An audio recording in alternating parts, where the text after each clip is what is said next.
Olá a todos, sou o professor Silvio Marques. Quero desejar inicialmente as boas-vindas a você, aluno e aluna da Universidade de Estácio de Sá, do curso semipresencial do ensino à distância. E nessa aula de hoje, vou estar abordando algumas coisas com vocês muito importantes, principalmente sobre a temática do controle do ambiente interno, né? O que seria esse controle do ambiente interno? O ambiente interno, quando todos esses conceitos surgiram, se referem-se, na verdade, ao controle das células, né? Do funcionamento das células. Então, a gente observando essa figura, a gente consegue observar o seguinte. A célula, né, ela contém uma porção do líquido intracelular, né, chamado de meio intracelular, e a sua porção externa, que é chamado de meio extracelular. Obviamente que a gente consegue observar, né, de maneira bem clara que o conteúdo do meio extracelular ele tem um componente iônico completamente diferente do meio intracelular. Tá? Isso não é, de uma forma proposital. Na verdade, o que acontece é que o organismo, né, as células, elas possuem essas propriedades físicas de promover o controle desses conteúdos iônicos, né? Não só do conteúdo iônico, mas do próprio conteúdo de pressão, variações de volume. Né? As células elas conseguem perceber o que está acontecendo e, automaticamente, elas vão tentar sempre buscar uma maneira de equilíbrio para a sua sobrevivência. Então, por isso que nós chamamos de controle do ambiente interno. Então, tendo em mente que esse controle do ambiente interno é controlado pelas milhares, né, bilhões de células que possuem no nosso organismo, observando essa outra imagem, a gente consegue observar o seguinte: as células elas são compostas, né, por átomos e moléculas. Né? Átomos e moléculas vão formar as células. Então, se a gente para observar nesse sentido, as células elas vão ser responsáveis pela formação dos tecidos e, por sua vez, vão ser responsáveis pela formação dos órgãos. E com isso nós temos, né, os diversos órgãos presentes no organismo. Nós temos os nossos sistemas orgânicos. Então, isso significa dizer o quê? Que os sistemas orgânicos, né, cada sistema orgânico, tem a sua particularidade, as suas características de células, né, mas que todas as informações, né, que chegam, né, ou que partem desse sistema orgânico, eles precisam atingir um centro de integração. Esse centro de integração, então, ele vai ser responsável pelo quê? Ele vai ser responsável por tentar identificar possíveis variações que estão acontecendo nesses sistemas orgânicos e nessas células. Então, essas células elas vão mandar as informações para um centro de integração. Esse centro de integração, por sua vez, eles vão tentar fazer o quê? Tentar responder recrutando outros órgãos, né, para poder fazer esse controle do metabolismo celular. Então, por isso que criou-se, então, esse modelo de diagrama de sistemas. Né? Esse modelo de diagrama de sistemas que está muito relacionado, né, particularmente à questão do controle do ambiente interno, nós temos então 3 porções que fazem parte desse diagrama de sistemas. Nesse diagrama de sistemas, então, inicialmente nós temos um componente que é chamado de entrada. Tá? Esse componente que é chamado de entrada é ele que está informando, ele que está percebendo o que está acontecendo de diferente, né?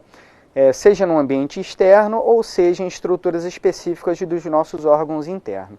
Então, esse sistema de entrada ele vai identificar as variações que estão acontecendo no meio externo ou até mesmo no meio interno e comunicar a um centro, né, de controle que nós podemos chamar de centro de integração. Aqui ele está caracterizado como sistemas de componentes, propriedades de leis.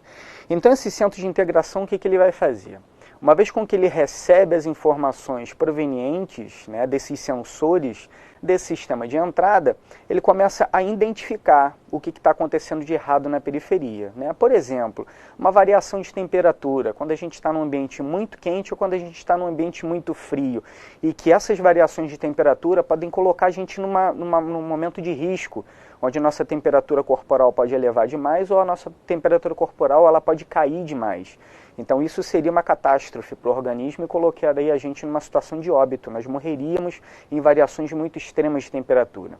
Então por isso que esse centro de controle, quando ele recebe essas informações provenientes da periferia, o que ele vai fazer? Ele vai recrutar diversos órgãos, né? Diversos órgãos que vão fazer parte então desse sistema aqui, ó, de saída ou output. Então esse sistema de saída é o seguinte: o centro de controle, né, o centro de integração, ele envia a mensagem, né, para outros órgãos que fazem parte desse sistema de saída, e esse sistema de saída, então, o que ele vai tentar buscar? Ele vai tentar buscar uma resposta, né, para se adaptar e se equilibrar àquela mensagem que foi enviada lá pelo nosso componente de entrada. Então, por exemplo, o nosso componente de entrada ele pode estar informando que a temperatura está caindo muito, né, está diminuindo demais a temperatura externa. O nosso centro de integração começa a recrutar diversos órgãos que fazem parte desse sistema de saída, e esses órgãos começam a aumentar a nossa produção de calor para evitar com que a temperatura corporal, por exemplo, ela sofra redução. Um exemplo bem interessante que nós temos, além desse citado em relação à temperatura corporal, nós temos um exemplo bem interessante que seria em relação ao nosso sistema cardiovascular, nosso sistema circulatório. A principal função do nosso sistema circulatório qual é?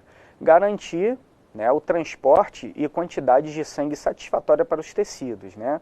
Porque no componente sanguíneo, né, nós temos vários componentes que fazem parte dele, e uma das coisas muito importantes que o nosso sistema circulatório faz é o transporte de oxigênio e a remoção de resíduos, como é o caso do CO2 e dióxido de carbono. Tá? Então isso significa que o sistema circulatório ele precisa bombear uma quantidade satisfatória de sangue para a periferia, porque essa quantidade vai ser necessária para o funcionamento dos órgãos. Olhando então essa imagem, a gente consegue identificar o seguinte: o funcionamento circulatório, ele depende, né, aqui nós temos a eficiência do bombeamento cardíaco, litros bombeados por minuto. Então, numa condição normal, o sistema circulatório ele precisa bombear, o coração ele precisa bombear para a periferia 5 litros por minuto. Então, aqui nós temos dois exemplos, né, de sistemas de controle. No primeiro caso, quando o indivíduo ele sofre um sangramento de 1 litro, equivalente a 1 litro. Então, isso significa que o volume sanguíneo dele vai sofrer uma queda bem significativa, né? E o sistema cardiovascular, então, de 5 litros por minuto, ele vai passar a bombear em torno de uma faixa de 3 litros por minuto. Só que lembrando, esses 3 litros por minuto não são quantidades satisfatórias para manter as funções orgânicas. Então, o que o nosso sistema cardiovascular ele vai tentar fazer? Ele vai tentar encontrar uma maneira ou um mecanismo de voltar a bombear os 5 litros por minuto. Então, nesse exemplo em que o indivíduo ele sofreu um sangramento de 1 litro, ele teve a redução do seu volume de líquido, né, de sangue, a 1 litro, o que vai acontecer? Observando então nesse traçado azul pontilhado, né, que seria essa curva subindo, a gente pode observar o seguinte: quando o coração, né, quando o nosso sistema circulatório ele tem a perda de 1 litro de sangue, o nosso coração, então, o que ele começa a fazer? Ele começa a bombear mais rápido. A nossa frequência de batimentos, a nossa frequência cardíaca começa a acelerar, com o intuito de fazer o quê? De acelerar o bombeamento para a periferia. Então, isso nós temos um exemplo de um sistema de controle em que a gente consegue restabelecer a função normal. Então, repara o seguinte: o indivíduo ele sofreu um sangramento de 1 litro, então teve uma redução na eficiência de bombeamento. O sistema cardiovascular, então, respondeu, né, de uma forma com que aumentasse a quantidade de batimentos por minuto da frequência cardíaca para fazer com que essa eficiência voltasse ao normal. Isso é chamado de controle de feedback ou de retroalimentação negativa. Ou seja, o sistema cardiovascular ele respondeu de maneira ao contrário para conseguir restabelecer as condições normais. Observando agora o traçado em vermelho, em que o indivíduo ele tem um sangramento de 2 litros, aqui a gente já tem uma condição extrema, porque foi um volume muito elevado. Então, nessa condição, vamos reparar o seguinte: foi um volume muito grande de sangue que esse indivíduo perdeu, um volume de 2 litros. Então, o que vai acontecer? Significa que os órgãos da periferia, assim como o coração, não estão recebendo sangue suficiente. Vamos olhar de novo para o traçado. Já que o coração ele não consegue receber sangue suficiente, o que ele faz? Ele começa a reduzir o seu metabolismo, tá?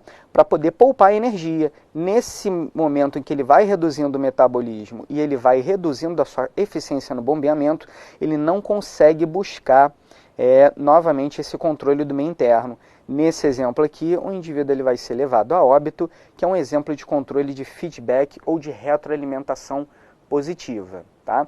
Então, sempre um controle de retroalimentação positiva ele pode ser muito prejudicial ao nosso organismo, e o que nós rotineiramente observamos são os controles por retroalimentação ou feedback negativo.